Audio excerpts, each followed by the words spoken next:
The Soviet engineer is being held prisoner at the Wak Sin barracks. You need to find him and get him out. He tried to defect from the base camp up north, but it didn't work out. Now they're holding him at Wak Sin. He's offered his technical skills to us as long as we can guarantee his safety. You have to extract the target.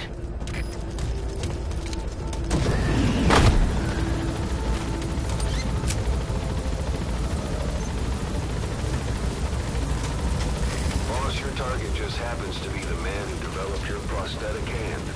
He's the only one capable of maintaining it. If we bring him in, I'm sure he'll be able to modify it in all kinds of ways as well. Be careful down there, boss.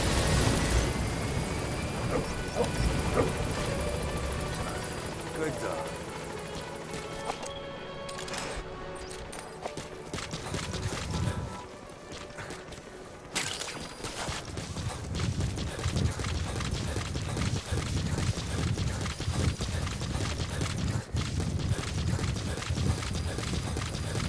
That's the Wak Sin barracks. The target is somewhere inside that outpost.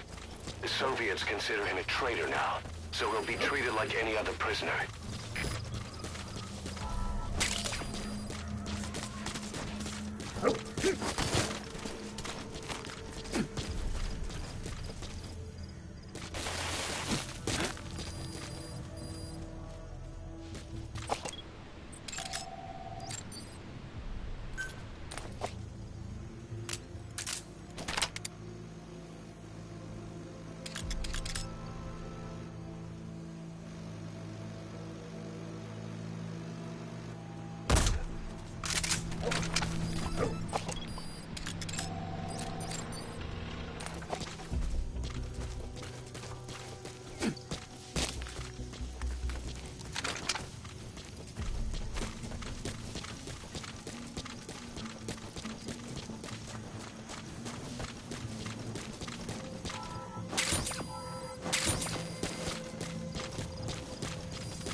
Subject on board. Leave the rest to us.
Я не хочу умирать!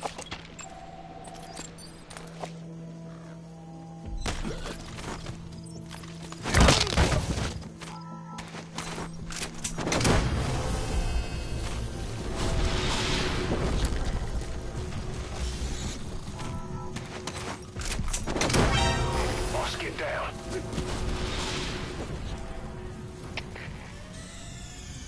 Mission failed, boss!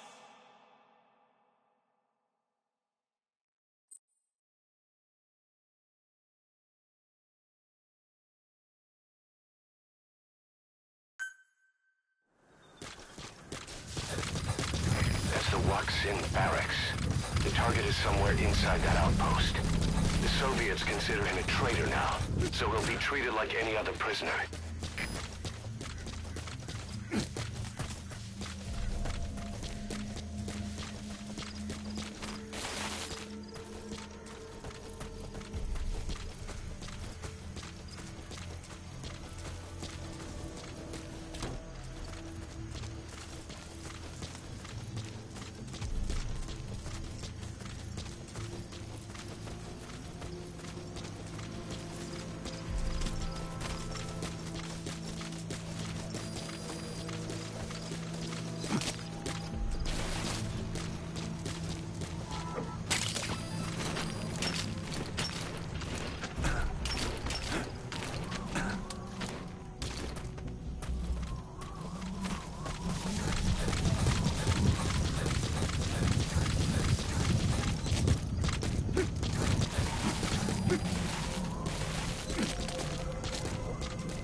Subject on board. Leave the rest to us.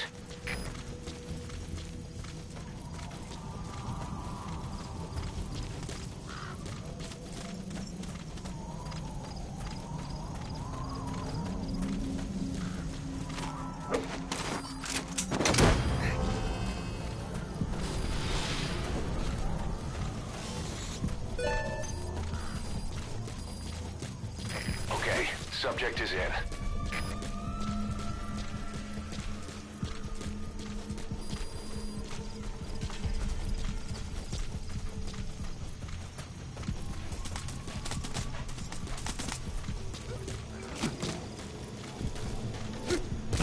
Boss, you've entered a building. Always keep an escape route in mind when you head indoors. If you get surrounded, you'll have nowhere to run.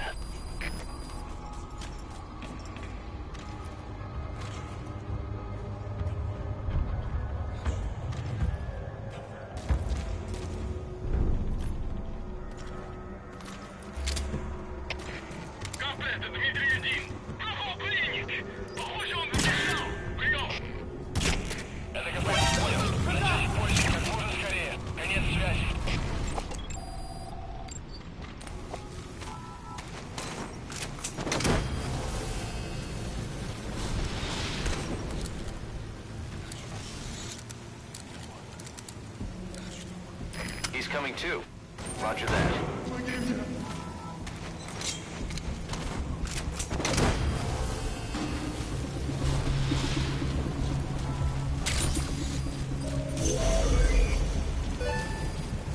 Nice work.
Out of the hot zone.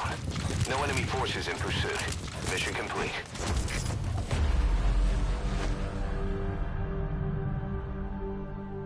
Amazing. Mission complete. That right there is why you're the best, boss. The one and only.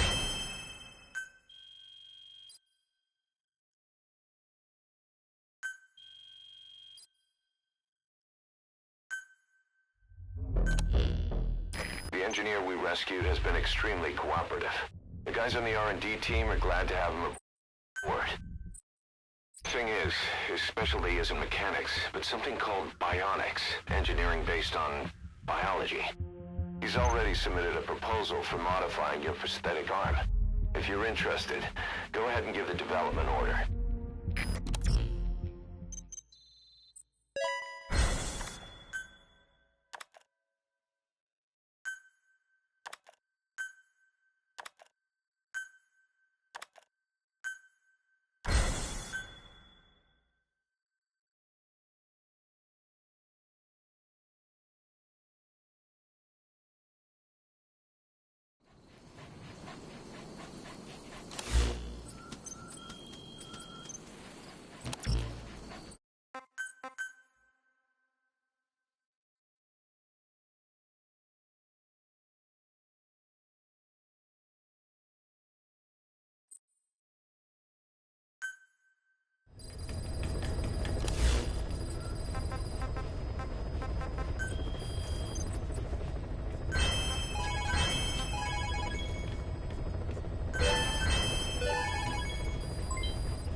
Boss, we need you to get back a film canister one of our informants hid in the field.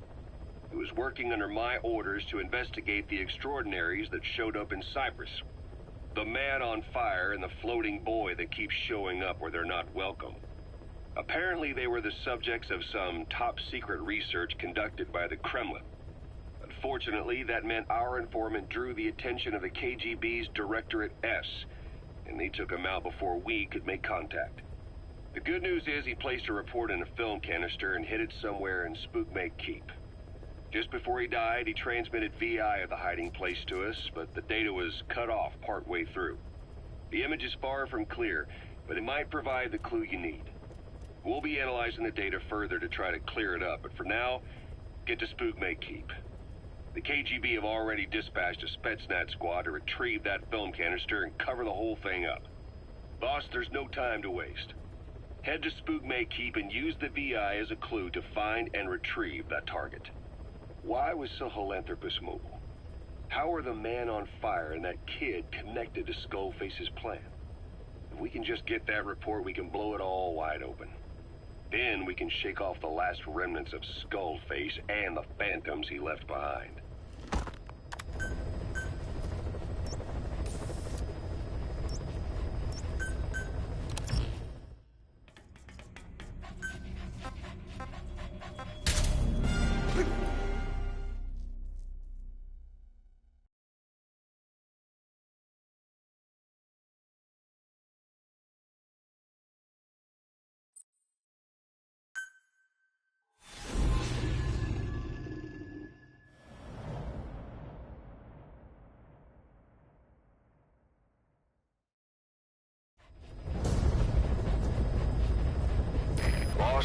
Retrieve the film canister our informant hid in Spookmate Keep before he died.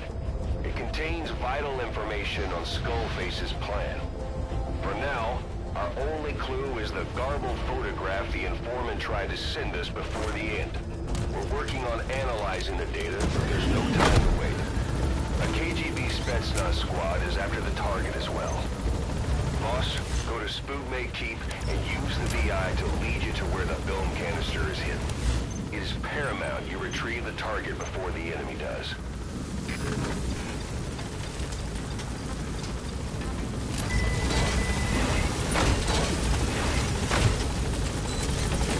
Be careful down there, boss.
Coming too.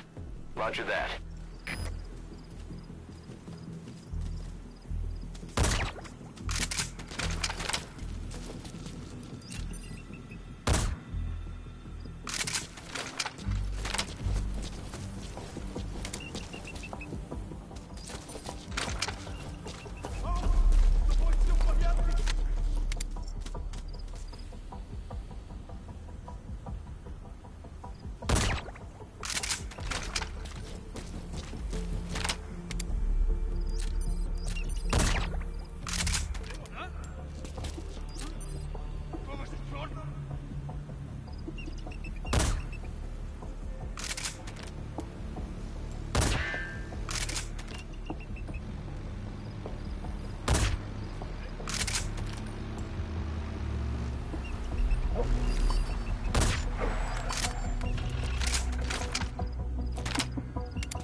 Attack!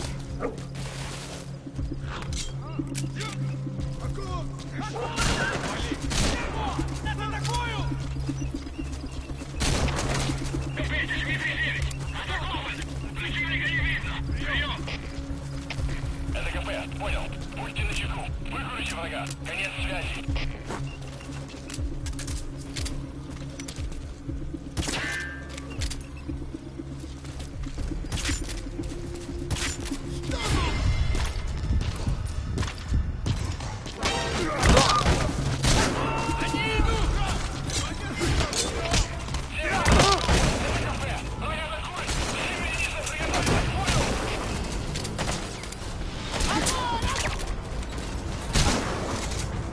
Boss, we fully decrypted the VI data.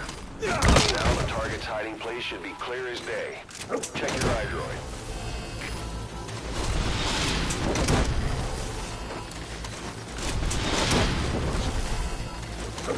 He's coming too. Roger that.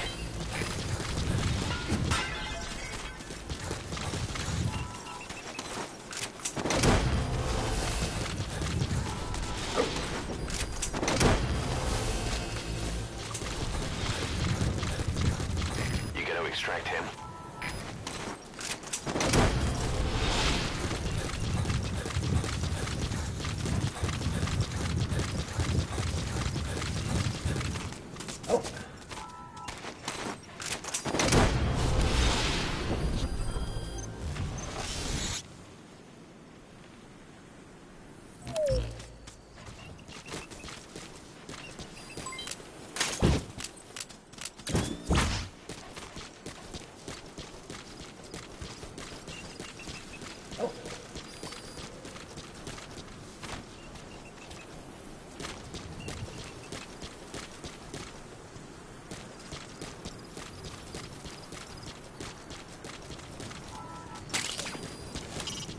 Boss, we've succeeded in decrypting the data of that VI the informant sent to guide us. The image is clearer now.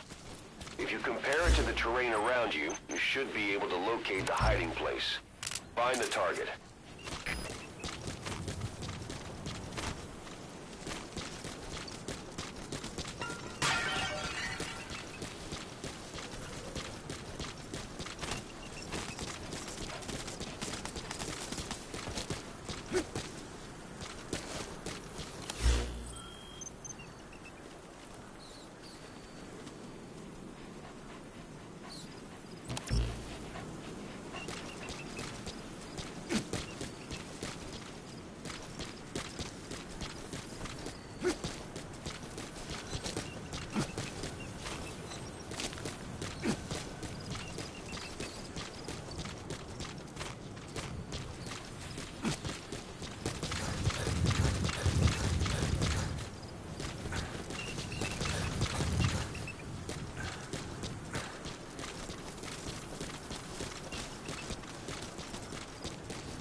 Look for terrain that matches the VI. The target has to be hidden there.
incoming too. Roger that. Keep in mind that time doesn't stop while you use the iDroid. You can even move around while using it, but pay attention to your surroundings.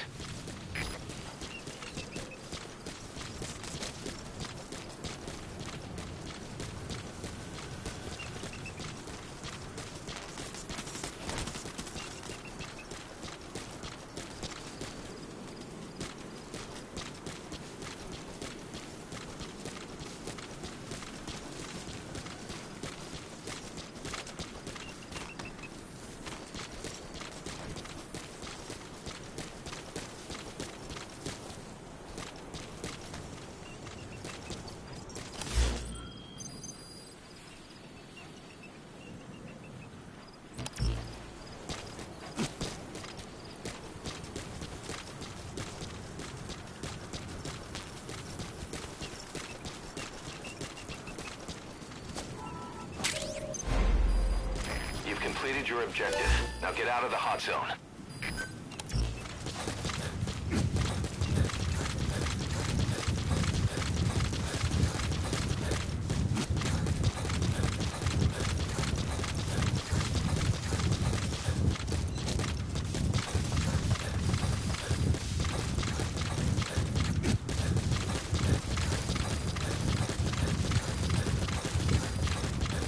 That's it.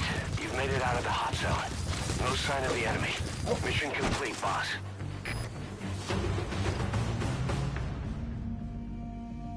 Mission complete. Great work.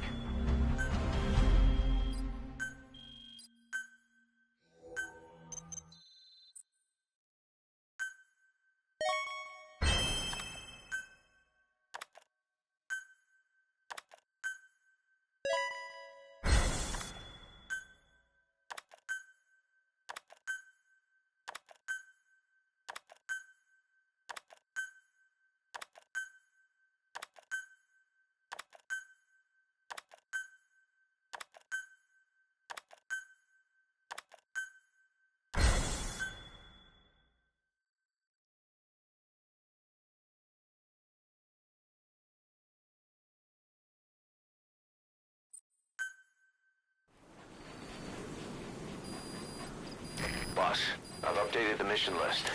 We've received a new job offer. The details are on your iDroid.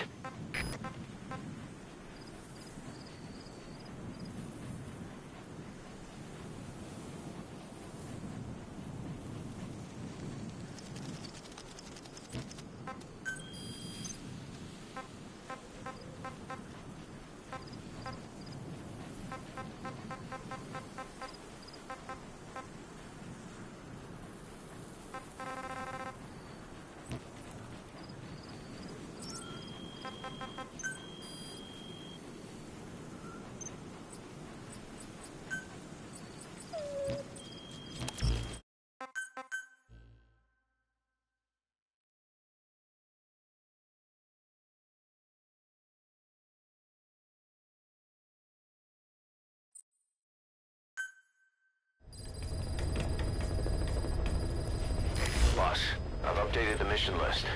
We've received a new job offer. The details are on your iDroid.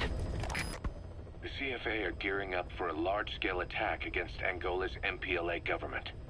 They're assembling an armored column to the north of Nova Braga Airport and will be ready to move soon. We've been contracted by the MPLA to put a stop to them. But the civil war will keep burning on, whether we accept this job or not. Another East-West proxy war with the communist MPLA on one side and the capitalist-funded CFA on the other. An endless seesaw of blood and violence played out in the hands of the superpowers. I had my doubts at first, but I think we should take this job. Skullface is gone, but Cypher still remains. Competition with rival PFs will only get more intense.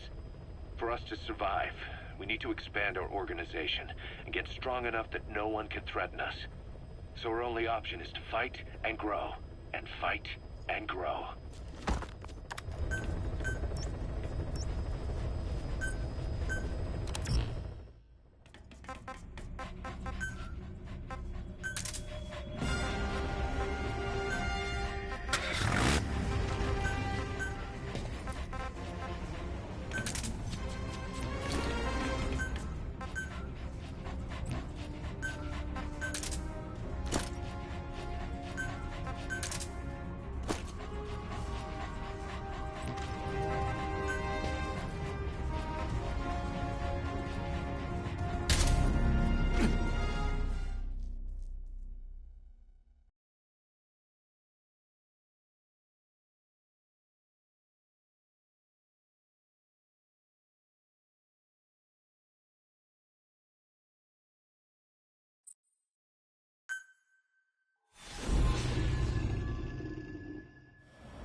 CFA are assembling an armored column to the north of Nova Braga Airport.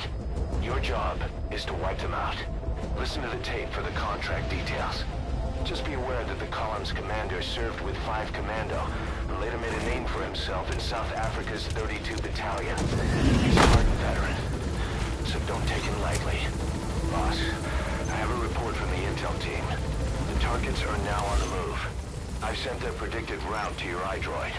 Check your map.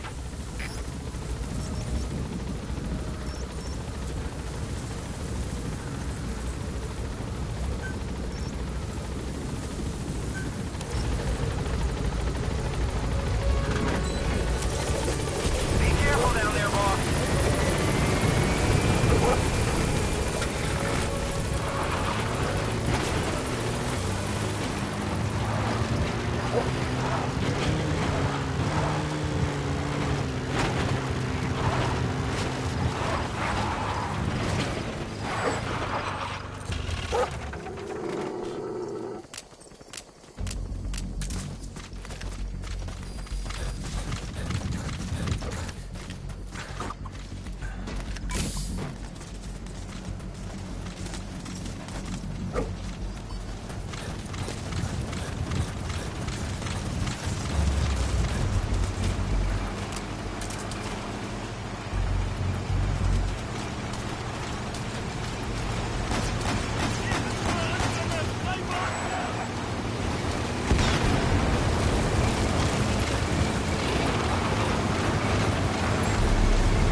CFA are assembling an armored column to the north of Nova Braga Airport.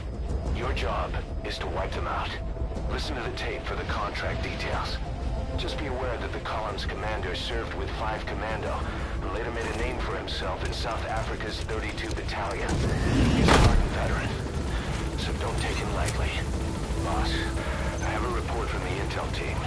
The targets are now on the move. I've sent their predicted route to your iDroid. Check your map.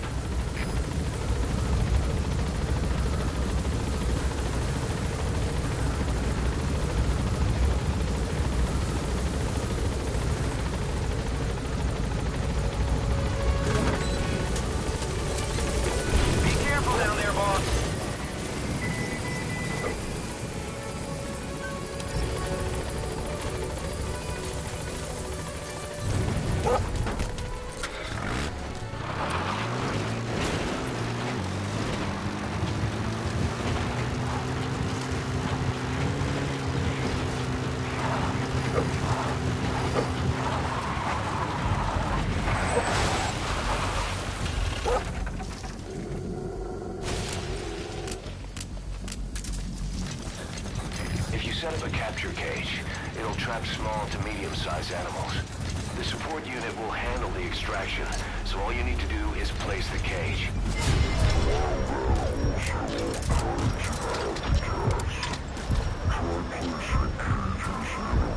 Speaking of places, you can check the animals list on your iDroid to see which animals have been extracted.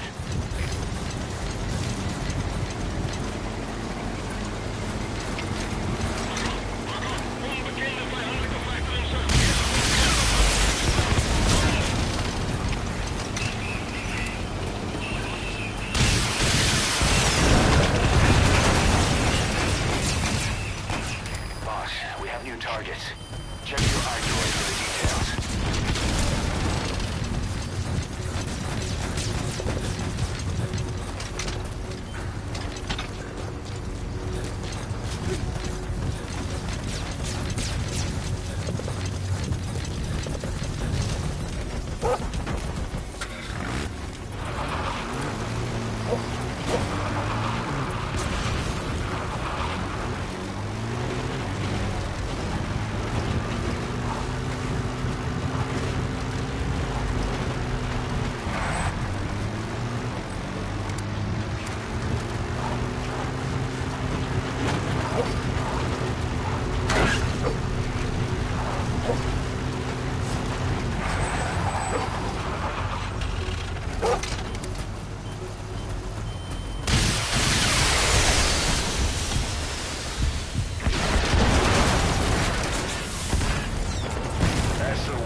Snake, are you okay? Snake!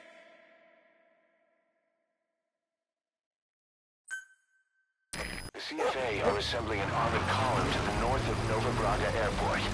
Your job is to wipe them out.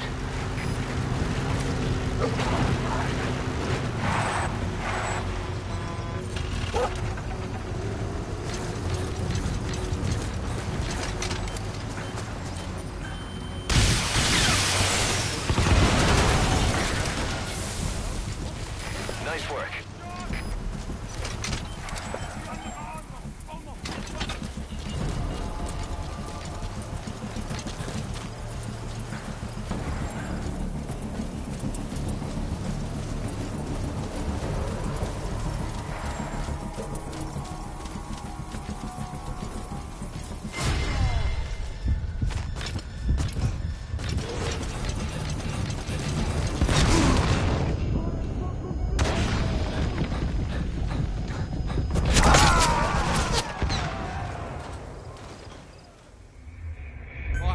What happened? Boss!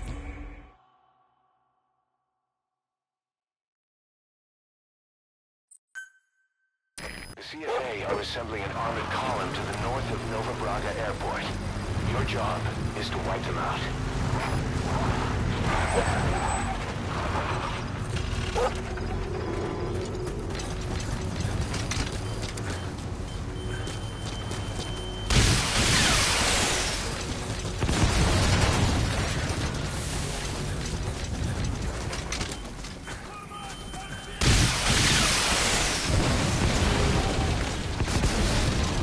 Nice work.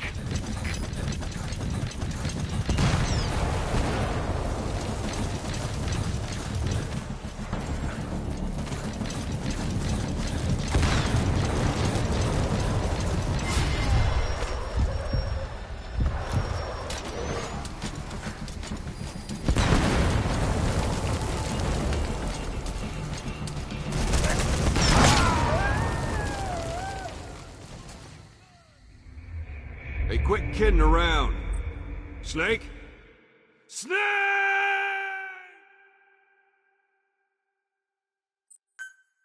The CFA are assembling an armored column to the north of Nova Braga Airport.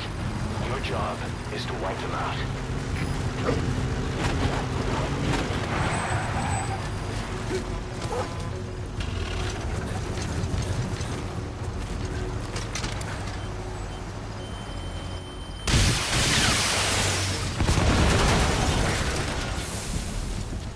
That's the way.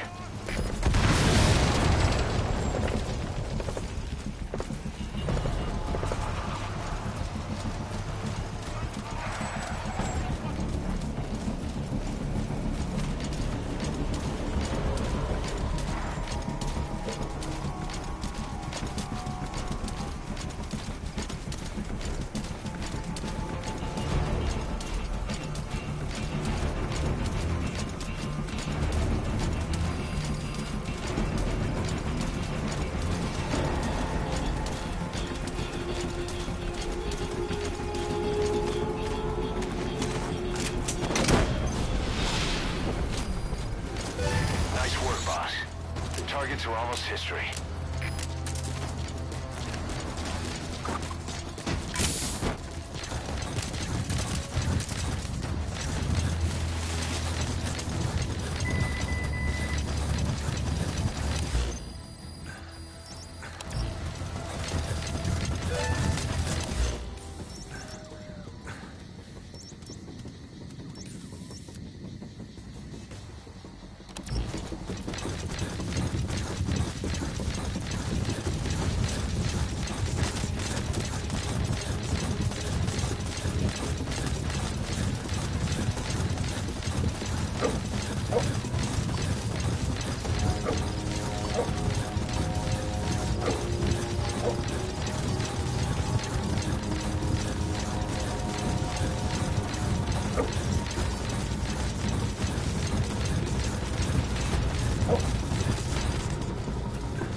Target left.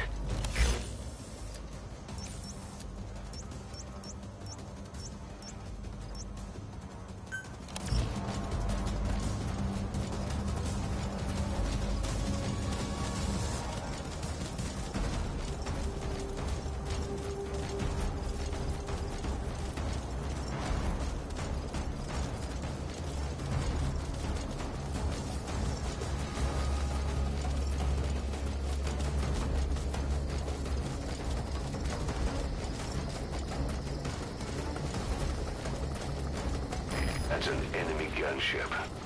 Don't try to take down a gunship from the front. You won't win in a head-to-head shootout. Try to get behind it and take it down with missiles.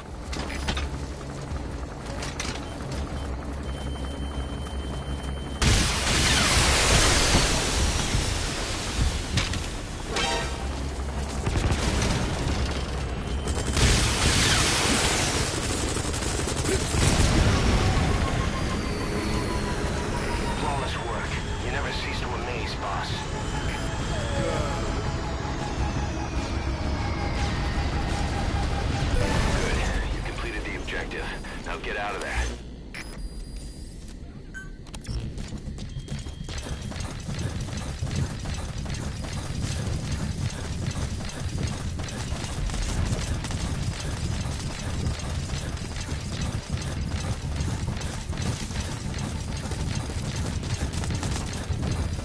That's it. You've made it out of the hot zone. No sign of the enemy. Mission complete, boss.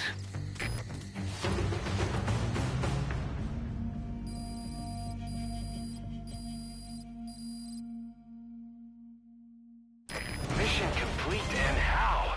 They're gonna tell stories about this one, boss.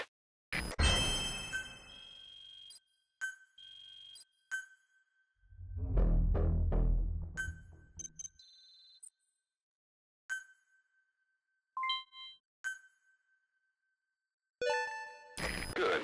You captured it alive.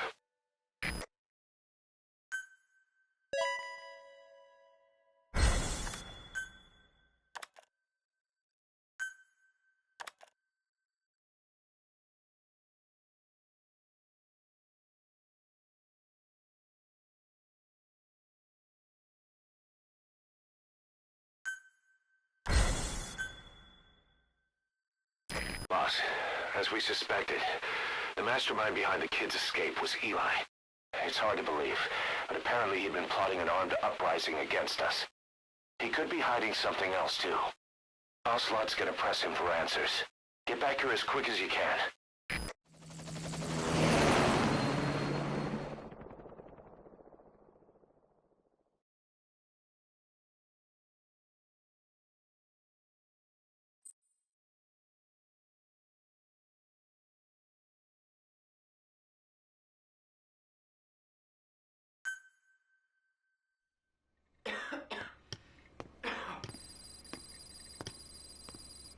Where is I told you. Your father's not here. he? They're back. Yes, they're back. But don't get any bright ideas. Your quarters are under full surveillance. Your weapons privileges have been suspended. No more uprisings for you. Did you really think it would be that easy, Commander?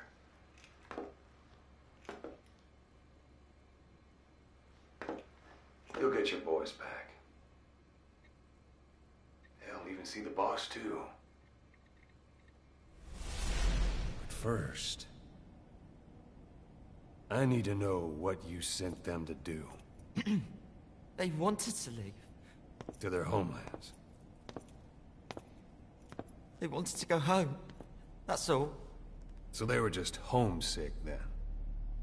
Not quite. Military warlords, PFs, the armies that murdered their families.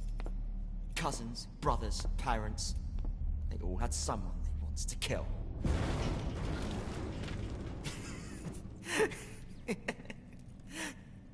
I told them, last chance to face the world with no regrets. Last chance? You better be ready for your drag back here. Ready to face the world as enemies.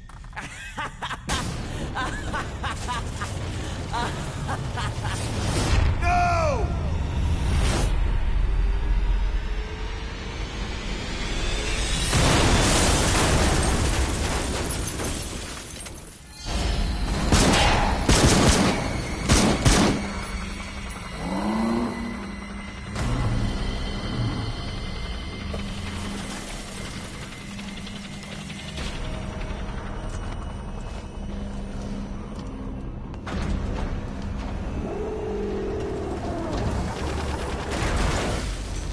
Not like you! Goodbye, Father. I don't need you anymore.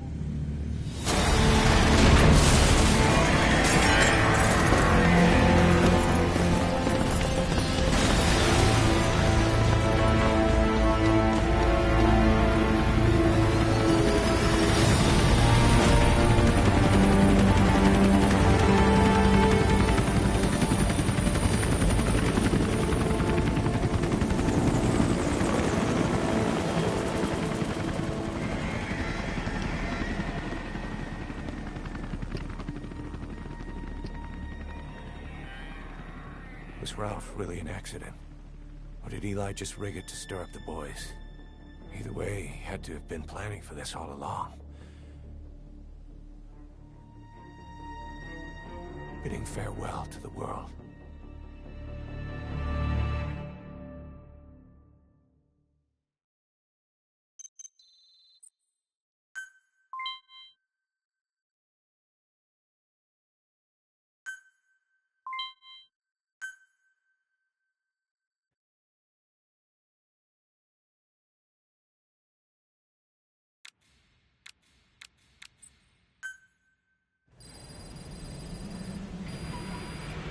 Boss, we're looking for the kids and Sahelanthropus, but there's still no sign of them.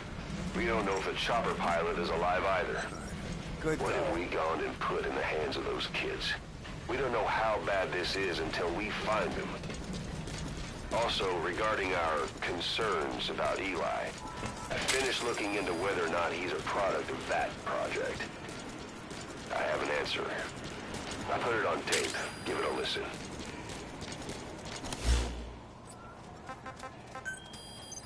Boss, I've updated the mission list. We've received some new job offers. The details are on your iDroid.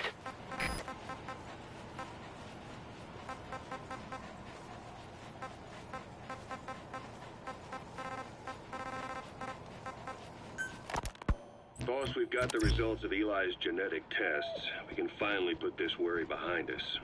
We used the PCR technique and conducted DNA fingerprinting of the copied DNA sequences.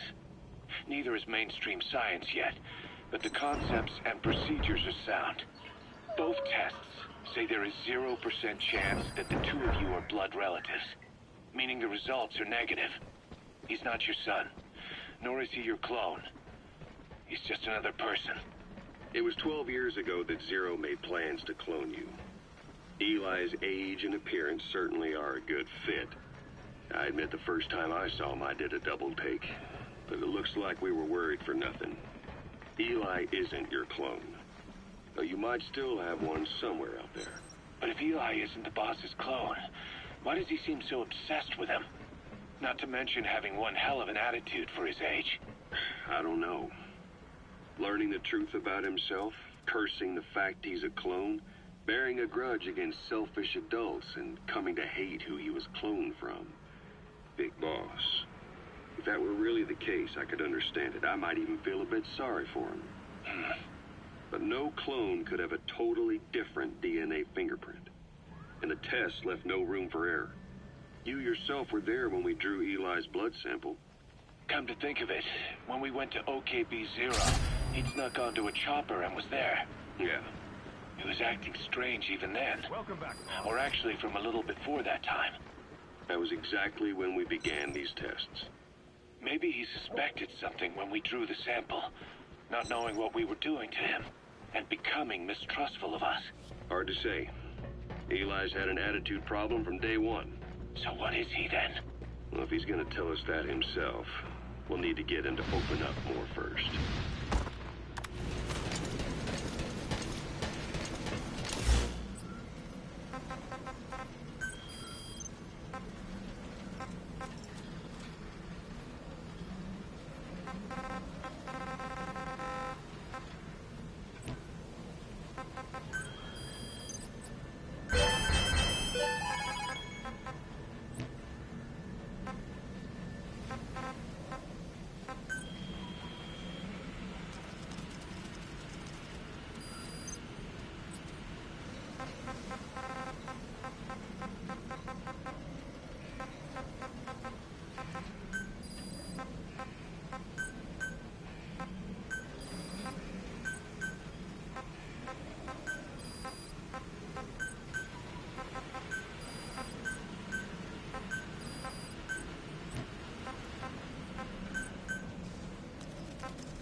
Roger.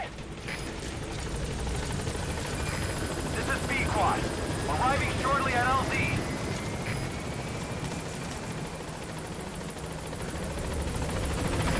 This is B-Quad. On station at LZ.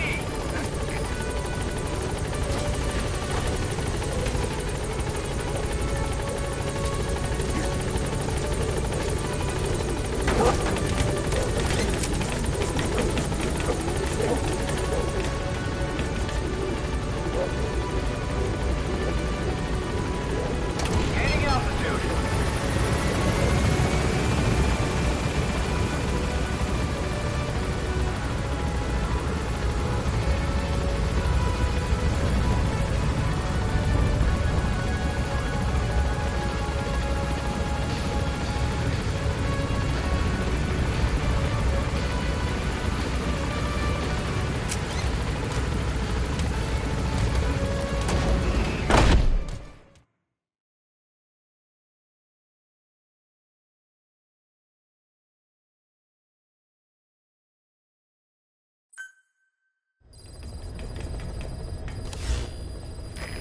Eli hijacking Sahelanthropus. We know how he got it moving. It was Emmerich. He used the kids in the staff living quarters to carry out his repairs. We got the details on tape. You're gonna want to hear this. What was your goal in having the children repair Sahelanthropus? I just answered their questions. I had no idea they would actually try to fix it. I mean, can you imagine a child piloting it? Oh, sure. Easily. It wouldn't work. Well, I bet it's just like riding a bike. I said it didn't work. Who did you try? I didn't. Did you put your son in it? We never did that. His name was, Hal, wasn't it? I thought you said you never saw his face. But you made him pilot Sahelanthropus. You used him in your experiments. He wanted to get in. It was such a short time we had. So he was with you. We were happy. You're still happy now. Changing your lies to suit the listener and getting by slipping through the cracks. Building layer upon layer of convenient stories until nothing means anything to you anymore. You're happy all the time because you don't even notice you're doing it. Think hard. Who are you really? You're not a victim, and you're not the silent majority. You're a perpetrator and a petty hypocrite. The real world doesn't make you suffer. It's the other way around.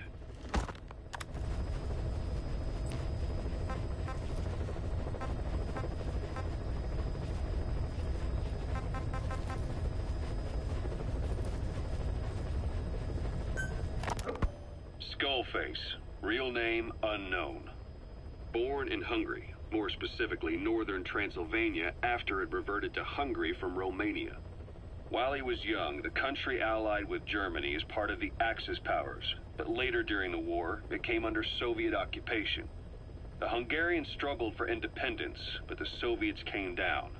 Hard. Just like he said, time and again the country was ruled by a foreign tongue. When he was a young boy, he lost his native language, the bedrock for any developing child. His country, his family, his face, his identity, everything was stolen from him. All he had left was his skull. Skullface first tried his hand at espionage during all the chaos from the war. Agents, military officials, and soldiers who operated out of Hungary during the war vanished over the course of several months. This Soviet spy hunt rocked the counter-intel world. Mysterious fatal illnesses, accidental deaths, drownings, people having strokes behind closed doors. Just like Stalin, no one knew who was behind it. But all you need to do was look for who had the motive. They were all taken out by a man without a face. And now we've got an idea of how he did it too. He'd gotten revenge for his people, but he wasn't finished. Skullface defected to the West, eventually ended up with the SAS. That's where he met Zero.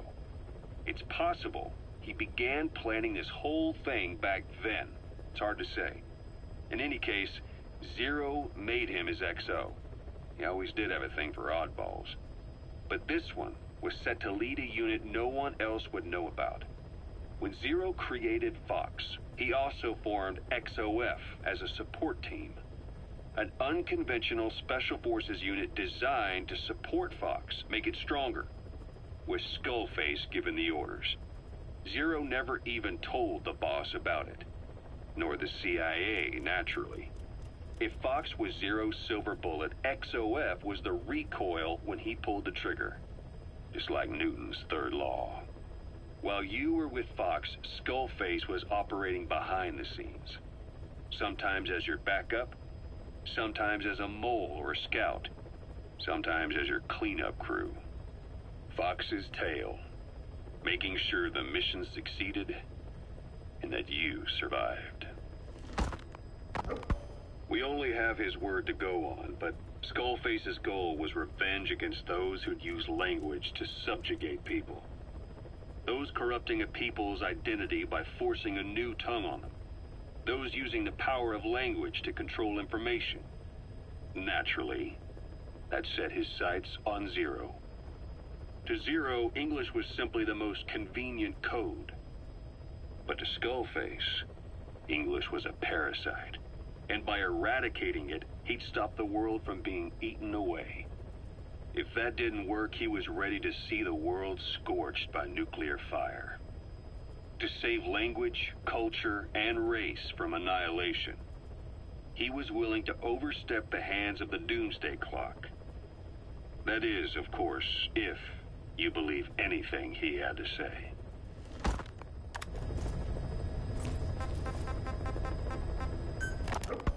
You know, when you brought back all the child soldiers who escaped, Eli knew they'd returned. Needless to say, nobody said a word to him. I guess they got a message to him somehow. Eli wasn't put in a corner in timeout. He was locked up in that room, completely cut off from the outside world. Then how'd he find out? There's only one possibility I can think of. The Soviet Union has been researching military applications for psi phenomena. Psi? Things like psychokinesis and ESP, extrasensory perception. You mean moving objects without touching them? Knowing what card somebody's holding up? Psychic powers? Come on. I thought that was just another bunch of disinformation aimed at the West. Just bear with me a second. One type of ESP is telepathy. It's the ability to know another person's thoughts through nonverbal means. You're saying Eli read our minds? It's the only idea that doesn't involve someone getting to him. Ocelot. Look, psi research isn't some hocus pocus. It's all evidence-based, scientific... There's gotta be another explanation. Maybe one of the kids stuck a note to your back. I hope that's the case. But I am convinced that they have, or Eli has, a connection to some force we have yet to identify. You better watch yourself, boss. How am I supposed to do that? If he is depending on something for help, well, that's his Achilles heel. If you can figure out what that something is, you might be able to use it against him. I'll keep that in mind. Oh, and the medical team is looking after the kids left on Mother Base. For the moment, they don't seem too panicked. But boss, get this. Eli got those kids to plot their armed uprising as a diversion. Also, he could steal Sahelanthropus and escape. That brat got us good. Set us up and knocked us down. And then there's that mystery kid who was with Eli. With those two working together, I'd say things won't be over for a long time yet.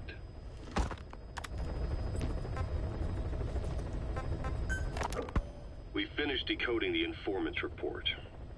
That floating kid we've run into a few times now. Looks like he was a test subject in clinical experiments. The Soviets called him the Third Boy. The Third Boy was brought to a lab on the outskirts of Moscow from Czechoslovakia, after which he was due to be sent to a research center in Leningrad, then Siberia, and finally an academic town in Novosibirsk. It doesn't appear that the researchers witnessed the talents we've seen from him, but nevertheless he was quite the popular subject. His latent cognitive abilities suddenly awoke en route to Moscow. According to the report, the Third Boy was easily influenced by other individuals' biofields. Evil thoughts, in particular. They affected his mind like a virus. Extreme anger or resentment, motives for revenge, in other words. Now, during the transport flight to Moscow, the boy was exposed to a powerful mental energy field coming from a certain individual. Ever since, being conscious of his powers, he's become a sort of energy generator. What's unique about him is the way his acute telepathic abilities get taken over by another person's will. The boy began to physically parasitize individuals experiencing extreme anger and codify the host's desires. This includes amplifying the host's natural strengths. Or, in accordance with the host's desires, he can also implant program code in another individual, making them a puppet, essentially. Human neural synapses transmit weak electrical currents between neurons. These electrical currents, though at a level difficult to observe, warp the magnetic field outside the body. The Third Boy is able to pick up these weak fluctuations. Contrary to psychotronics, which involves controlling the human mind, his abilities as a receptor are too high. The emotions he picks up from another individual are amplified and unleashed into his body as they recur in his brain. They turn into microwaves, which then affect the physical world. triggering paranormal phenomena like the spontaneous combustion of organic matter or psychokinesis, moving an object without touching it. There's one other thing. While he's parasitizing a host, the boy's ego gets shut away, allowing the will of the host to take control of his powers, like some annoying static drowning out your own voice. That means he isn't responsible for what's been happening. Somebody's extreme anger has manifested through the third boy's powers in ways none of us could have predicted, which would mean this was going on somewhere around us. Looking back on it, a lot of things make sense now. The man on fire, Sahelanthropus, they both came to life thanks to the third boy's powers. Everything has been happening through him as a catalyst. We first saw him in the hospital on Cyprus. The boy parasitizing the man on fire's desire for revenge gave him his new abilities in return. He next appeared at the Hamid Fighters Fort where the honeybee was hidden. There, the boy parasitized Skullface's vengeful mind. He controlled Sahelanthropus, making it do whatever Skullface wanted. Same goes for when we extracted Emmerich onto the chopper. When he appeared at the Devil's House in Central Africa, Skullface's will controlled the man on fire via the third boy's powers. Everything is clear up to this point. But even the informant couldn't pinpoint who the host was in the cave within Surat power plant. Sahelanthropus suddenly became active, then crushed not only the man on fire, but Skullface as well. Surely neither of them could have been the host. Who else was at that location and bore anger more extreme than either of them? Whose will was controlling Sahelanthropus? According to the report, emotions transmitted in children's brains affect the surrounding magnetic field more strongly. Cerebral nerves are covered with insulation called myelin sheaths to increase impulse speed. The reason for this leakage has to do with the fact that children's myelin sheaths are still developing. So, how many children do you remember being there? Children with a burning desire for revenge and bearing a grudge against you. I can think of only one. Eli. We don't know what kind of life he's had, but the resentment he's shown toward adults is nothing short of extraordinary. The third boy resonated with Eli's mind. And that means Eli bore the strongest animosity of all individuals within the boy's reception range, estimated to be a 3-mile radius, beating out even Volgin and Skullface. The third boy has probably remained hooked on Eli's anger since. You remember at the Devil's House, the third boy showed an interest in Shabani? That must have been his ego making a rare appearance. He may possess abilities far beyond anyone else in the world, but he's still a kid. Maybe them both being kids was enough to bring them together. And if so, maybe with Eli, he isn't feeding off him, but acting in symbiosis with him. So what kick-started the third boy's powers? If we look at the location and time that his plane went down, we can make a pretty good guess. When the plane experienced the first anomaly, it gave an accurate report of its position to a control tower, due north of the Black Sea, 125 miles east of Kiev. Dead south on the Black Sea is Cyprus's Green Line. So the plane's position was directly north of the hospital where you'd been asleep for 9 years. And this anomaly was reported at exactly the same time that you woke up. The plane was enveloped in flame from the inside out. The fuselage burnt to ashes. There were no survivors, at least not publicly admitted. Your thoughts formed a synchronicity with the boy's psyche and were amplified inside his brain. That would have been more than enough to trigger his abilities. Your rage was like a big bang in his head, blowing the lid off his powers. The boy was then secretly moved to the lab outside of Moscow where Volgin was comatose. There, Volgin's thoughts resonated with the boy and he was awakened. Volgin became the man on fire, hell-bent on getting revenge on you. His instincts led him straight to you. Skullface knew Volgin from Operation Snake Eater, or perhaps from even before. Monitoring this pair of extraordinaries, he discovered the hospital and sent his assassin and XOF. Skullface was probably watching the situation from close by. Then, realizing how useful these two test subjects could be, he approached them. Reacting to Skullface's thirst for revenge, this time the boy let Skullface's will control Volgin. Volgin, at times driven by personal revenge, at times through Skullface's will, kept on moving, though his body was little more than dead meat. Perhaps there were moments where even your thoughts affected him as well. But without the boy's power, it was like the plug had been pulled from the socket. Everything was powered by anger, malice, revenge. This is how the end of the report sums things up. Both the third boy and the man on fire were originally test subjects of paranormal research for military applications. Like telekinetically controlling the leader of an enemy nation and making him launch a nuke. Or stopping the heart of someone on the wrong side of the Berlin Wall. Experimenting with latent human abilities. They were used as tools of the Cold War. The boy's only crime was being born with unique gifts. But he was sacrificed on the altar of war. His life reduced to slavery under other people's wills. Turned into a living weapon with no will of his own. And eventually the only emotion he could feel must have been the desire to get revenge for the hand he'd been dealt. Boss, it's you that awakened the boy's powers. But there's more to it than that. I guess the anger emanating from you was something he could truly relate to.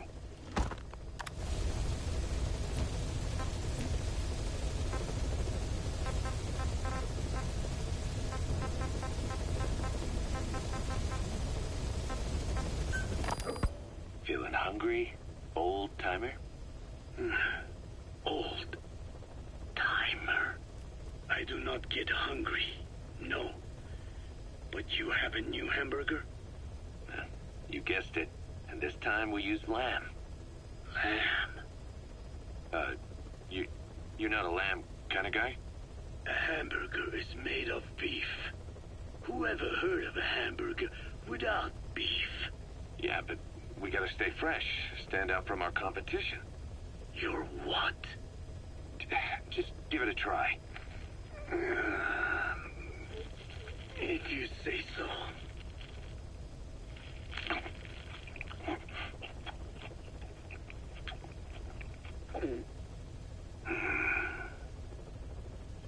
Not bad. But I cannot call this a hamburger. I thought we were onto something this time. Maybe the problem is that it looks like a regular hamburger. Gotta think outside the box. Too much baggage if they come in expecting just another burger. Let's see, cotton candy? To make it look like a sheep? Yeah. Just a minute. You really think people would eat that? What is it you are planning? Are you using me? A taste tester? A one-man focus group? Well, actually, I've already started. I got a place called, Miller's Maxi Buns. You are kidding me. Well, to be honest, business hasn't been great. No one seems to like my, buns. The Ocelot said Diamond Dog's budget did not add up. But you don't mean to tell me. What? No. Our black budget's got it all covered. I'm not embezzling GMP or anything. Still, let's not say anything to Snake, okay? Very well. However, Kazuhira, it takes more than premium ingredients and a clever recipe to satisfy the palate. Okay, so what do we do? The palate seeks one thing. Chemical additives. Chemical additives. There is nothing mysterious or spiritual about good flavor. The tongue simply identifies specific amino acids, which the brain then recognizes as appealing. Therefore, all that is needed is to chemically isolate those amino acids and incorporate them into your products. To be clear, I speak of flavor. The rest is irrelevant. That seems a little extreme. Do not forget that I am a scientist after all. And using science for the benefit of others is a joy. In seeking coexistence with nature's blessings, not everything can remain in its natural form. When we fall ill, we must be treated. Otherwise, that very nature could cost us our lives. Agriculture is one of nature's many blessings. But through that process, we damage the surrounding vegetation. Yeah. Whether it's a massive farm or a tiny field, we always leave our mark on the land. The same is true of parasites. And for food preparation. If tapeworms in the raw meat of another animal enter the human body, they roam around trying to find their usual habitat. Sometimes even eating away at the brain in their confusion. So in looking through a scientific point of view, you see the necessity for processing food. Yes, it is also sometimes necessary to eliminate certain parasites, or selectively use or even modify others. Alternatively, we could say that if a man is part of nature, the work he does is also part of it. What is important is the balance. Yeah, you're right. Thanks, old-timer. You really opened my eyes. I fooled myself into thinking people today wanted high-quality, all-natural goods. But my favorite burgers were never about that. What they want is something like the first burger I had in America when I went to meet my dad. A Frankenburger loaded with additives. That's the America I knew and loved. I'll be back in a jiffy, old-timer. My next burger's gonna knock your socks off. Kazuhira, wait. What is important is how we balance the... quick for a one-legged man. Frankenburger. What kind of a dive did your old man take you to?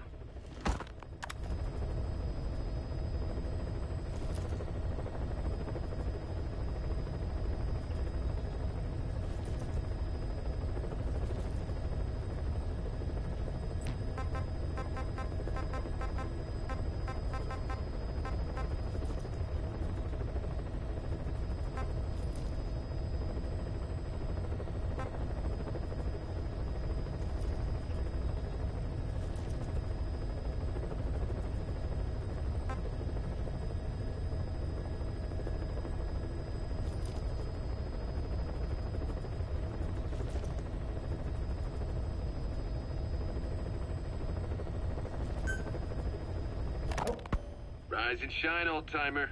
It is complete. I had our best and brightest working overtime, fine-tuning the greatest burger the world has ever known. I call it the Chemical Burger. What on earth is that color? Now, don't judge a burger by its color. Go on, try it. I am not very hungry. What? Oh, I get it. Now, sure, it's loaded with additives, but each one's been approved by the WHO for human consumption. Come on, one little bite's not gonna kill you. Are you sure of that? Fine.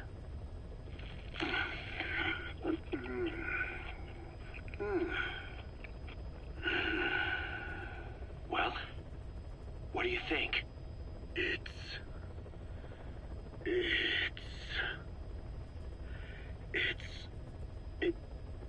is perfect. Right? Right? This takes me back to the taste of my youth. The neon signs on the Mother Road. Oh, I can see them now. So, what do you think of our signs now? And it doesn't just taste great. You won't believe how cheap it is to make. And because it's pumped up with preservatives, it won't spoil easily in regions lacking refrigerated storage or transportation infrastructure. This bad boy could even solve Africa's hunger problem. Excuse me? People will no longer fight over food. or find reason to hate one another. Mankind will come together, reunited between these fluffy buns. Forget Pax Americana. Say hello to Pax Hamburgana. Pax Hamburgana. Skullface thought that destruction was the way to free the peoples of the world from American imperialism. But this is different. Tackling something head-on just makes for more conflict. Only by uniting the world can its various inhabitants truly become free. Having lived as an American parasite as long as I have, I know what I'm talking about. The Chemical Burger is poised to be the greatest liberating force the world has ever known. An ethnic liberator. Burger. Now all I need is a better brand image, starting with a name. Gotta run, old-timer. I'll catch you later.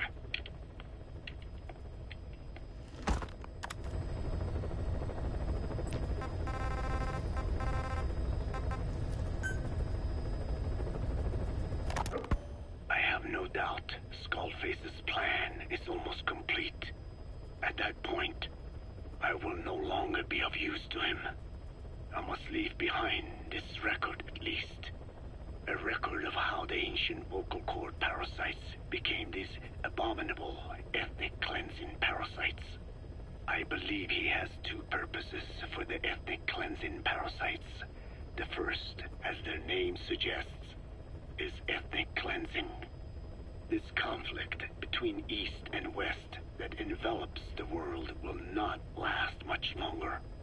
Once the Cold War ends, and the weight of America and the Soviet Union is lifted away, the ethnic conflicts they kept suppressed will all rise to the surface. It is not difficult to imagine that the radical sides will begin cleansing their adversaries. But what if an ethnic cleansing parasite matching the language of the aggressors were to be unleashed? The aggressors would be washed off the earth. At the very least, the idea that retaliation could eradicate your people would prove a powerful deterrent. The second purpose is the Englishization of the world. To cipher the organization, this is probably their main use. Man thinks in words, or rather, words are man's very means of thinking. If you erase a word representing some concept, the concept itself disappears from the world. Nishone means beautiful in Navajo, but the image that comes to mind when we say Nishone differs from the Blagana's beautiful. An azure sky, a rolling landscape, lush greenery. The meaning we place in Nishone has its roots in Dene culture. If we lose the word Nishone, the images of our beautiful homeland would be washed away into oblivion along with it, just as Orwell indicated years ago. Cipher, being based in America, is pushing Englishization for this very reason. Suppose all 5 billion people on this planet come to read, speak, and think in English. Their wills could also be streamlined under English. Cipher's control would be all the easier. Economic governance would progress in leaps and bounds. The ethnic cleansing parasites would be a great aid in accomplishing this goal. There is no need to destroy every language besides English. All they need to do is weaken other dominant languages competing with it.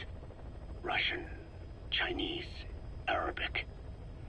If people know they risk their lives speaking such languages, they will flock to the lingua franca that is English. Cipher need not even focus attention on smaller languages.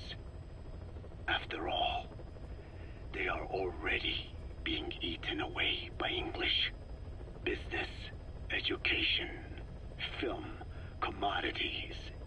English has permeated every area of global society. I can see this when I look at young Dene. Some of them, have already lost their grasp of the Navajo language. It is said that over 2,000 languages of the world are facing extinction. This very moment, cultural concepts and forms of expression are disappearing forever. The spread of electronic networks gives greater meaning to Englishization. Networks have no national borders. By basing them on a single language, they can penetrate deeper into and between people. That basic point of unity provides the ideal environment for someone who aims to control people's wills. But how does this differ from building the Tower of Babel?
The ethnic cleansing parasites attempt to rob man of his words.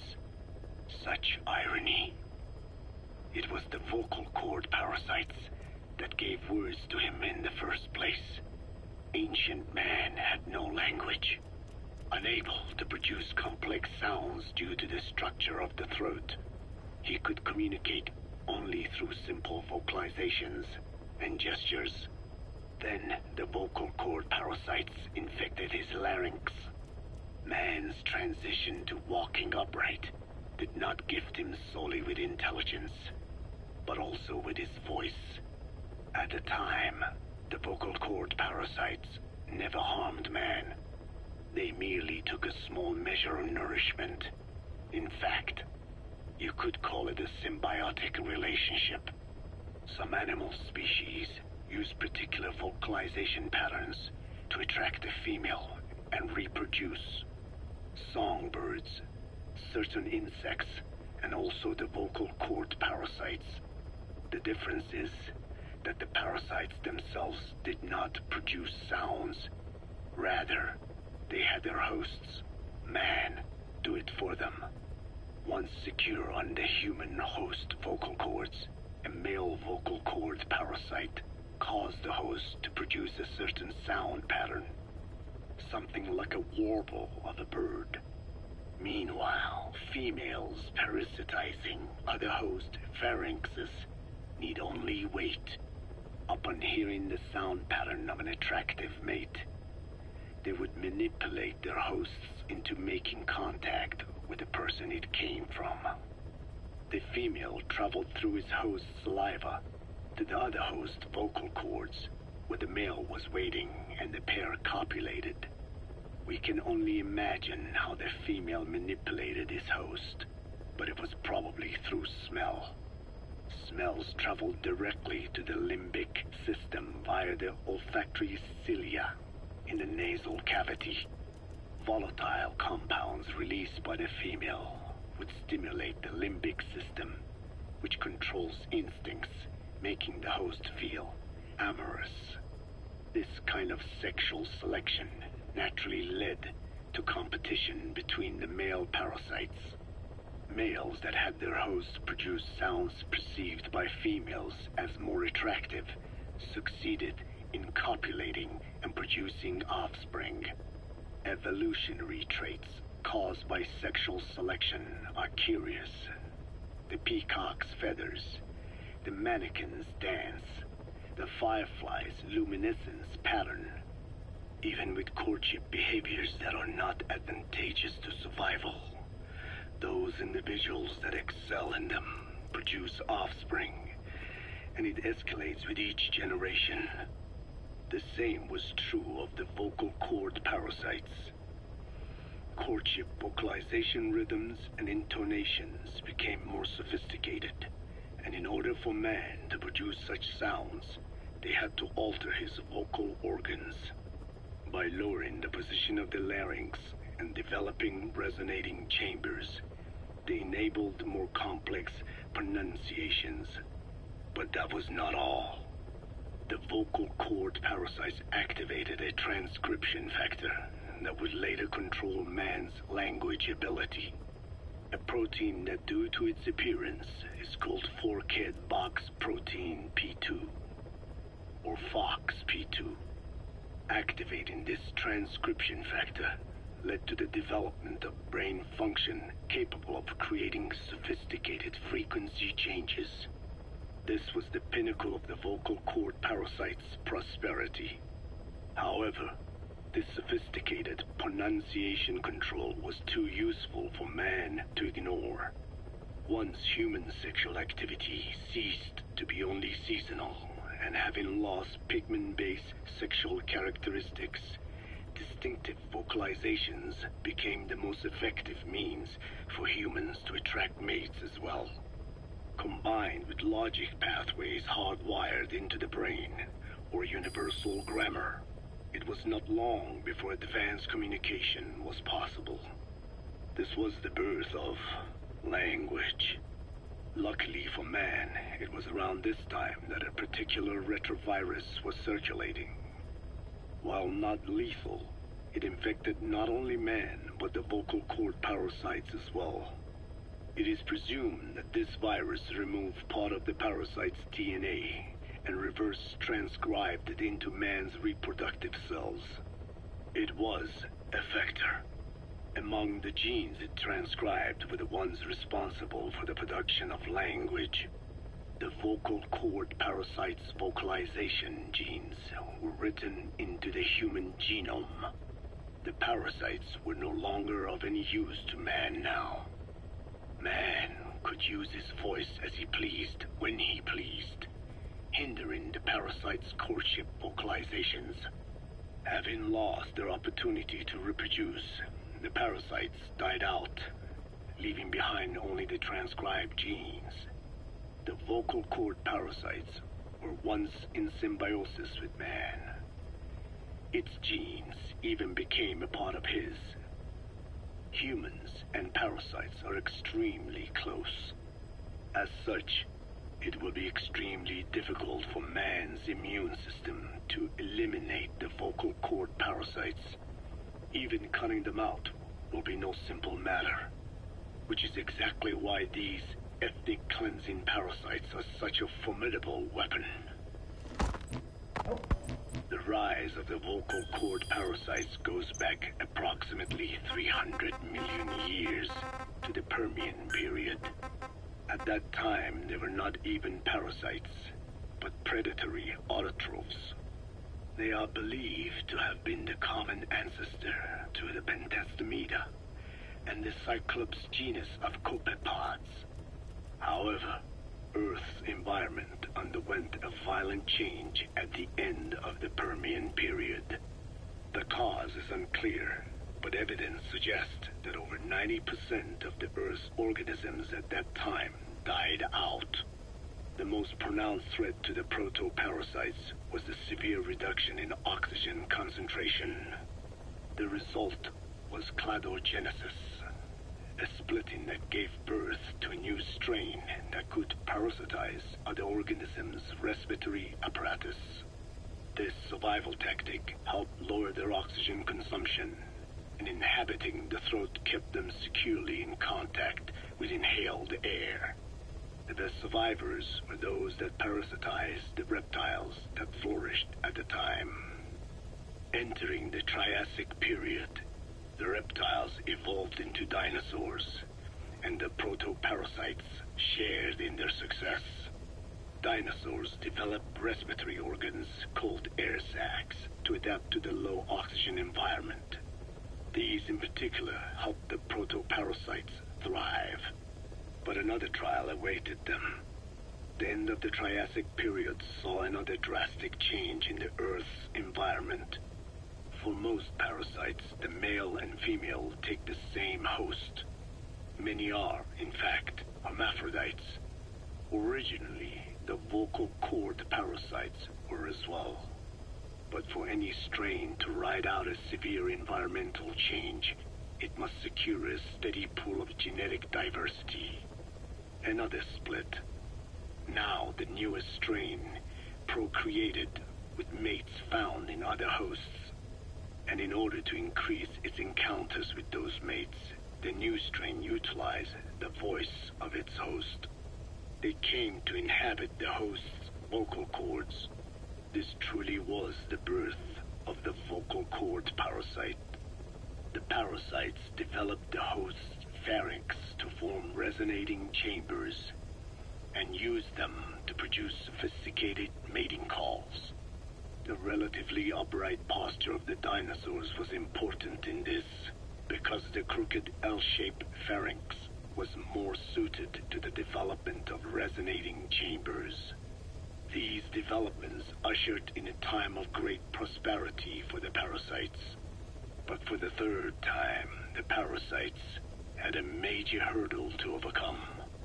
The meteorite impact at the end of the Cretaceous period, which spelled the end of the dinosaurs.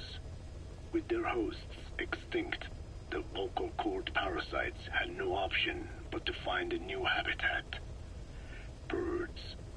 As genetic successors to the dinosaurs, with functioning air sac apparatus already in place, birds were the perfect choice. But the parasites could not survive in birds that flew at high altitudes with thinner air.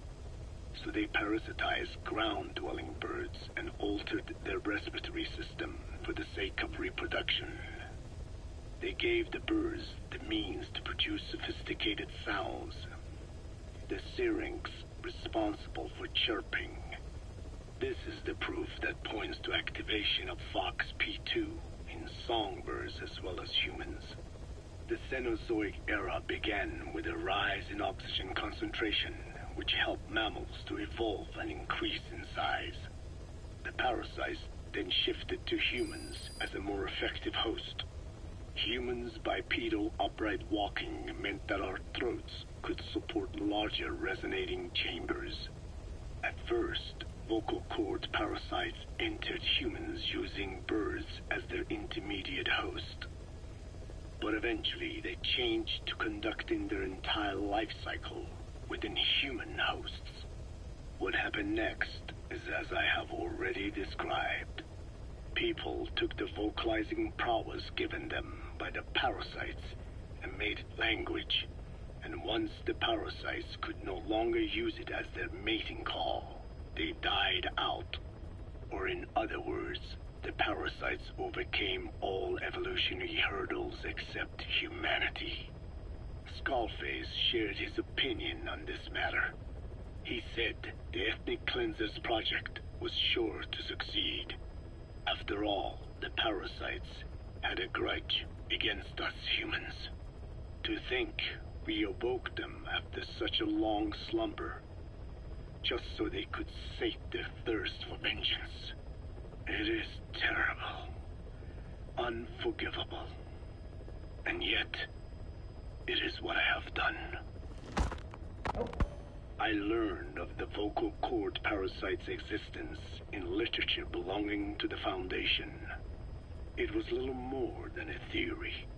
The question was, why does only Homo sapiens among all primates have highly developed language?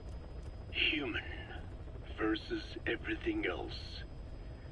The missing link between these was the mystery that gave rise to this theory.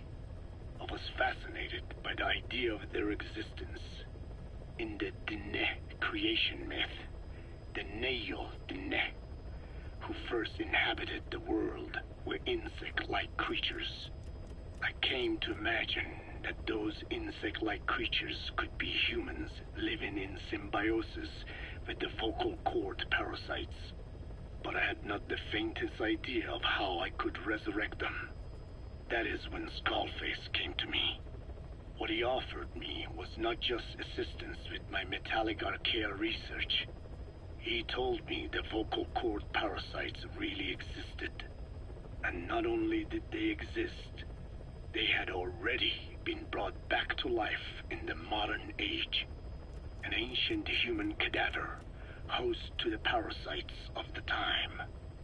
Cypher excavated such a cadaver from a permafrost region and isolated the DNA coding of the vocal cord parasites. Naturally, they were long dead and could not be brought back, but there was an alternate vessel they could use. A relative species of the Pentastomida discovered in China. It had adapted to live in the nasal cavity of animal hosts, but its genetic sequence showed signs of common ancestry with the vocal cord parasites. Ontogenesis, a path of an organism to maturity, is like a roadmap of the phylogenetic evolution of the entire strain. Cypher used this to effect a reverse evolution of the modern parasite and resurrect the vocal cord parasites. They interposed a developmental mechanism to the ontogenetic stage analogous to when the relative species first appeared, the point at which it split from the vocal cord parasites, forcing its evolution down the other path, the vocal cord parasite path. The larvae this produced by the vocal cord parasites, reborn. I do not know in detail how Cypher accomplished this, but clearly they have access to high-level genetic technologies. Skullface said it was the work of a genius woman scientist, and that the relative species in question was first discovered by a group once called the Philosophers. I was tasked with modifying the resurrected parasites. He charged me with two demands. First, to add lethality to these organisms that had once lived in peace with man, by unleashing the larvae's latent desire to consume nutrients from the host's lung tissue, making them eat and eat until the lungs were destroyed. Second, to have both male and female inhabit the same host and copulate then and there, only when exposed to specific pronunciations continuously over an extended time. What he would do to the Dene if I failed. I had no choice. Originally, the ultimate objective of the ethnic cleansing parasite project was the identification of not only languages, but of actual cultures. Language is deeply connected to ethnicity, but many languages are employed by multiple ethnic groups, and confrontation between those ethnic groups is by no means rare. If the cleanser parasites were to be a deterrent against ethnic conflict, they had to distinguish between groups using means other than pure language. The original plan called for this to be achieved by differences in the transmission vector. Each ethnic group has different lifestyle customs and eating habits. For instance, parasites living in shallow water and taken in through the skin could be used to target rice farming groups, or parasites using cows as their intermediate host would be ineffective against cultures that abstain from eating beef. But that is a lofty goal indeed. The current parasites mainly rely on droplet transmission. It would take extensive time to alter the transmission route. I eventually learned that the Ethnic Cleansers project had been shut down. It was Skullface who put it back into operation. But despite that, he told me to forget about the transmission route and just focus on language identification. I do not know why. I understand that the Chinese philosophers who discovered the relative species of parasite originally planned to develop a phonogrammic Alexia parasite. The left temporal parietal region is home to the part of the brain that identifies the phonetic symbols of the English language. They wished to create a strain that would parasitize that region and suppress its literacy functions. The brain area responsible for identifying the logographs of Chinese, meanwhile, is in the left middle frontal gyrus, meaning that even if native speakers of Chinese were infected with the parasite, their literacy would be unaffected. Old and new, east and west, there is no limit to the delusions of those in power. But this delusion threatens to become a reality. I have to do something to stop this. There must be something I can do.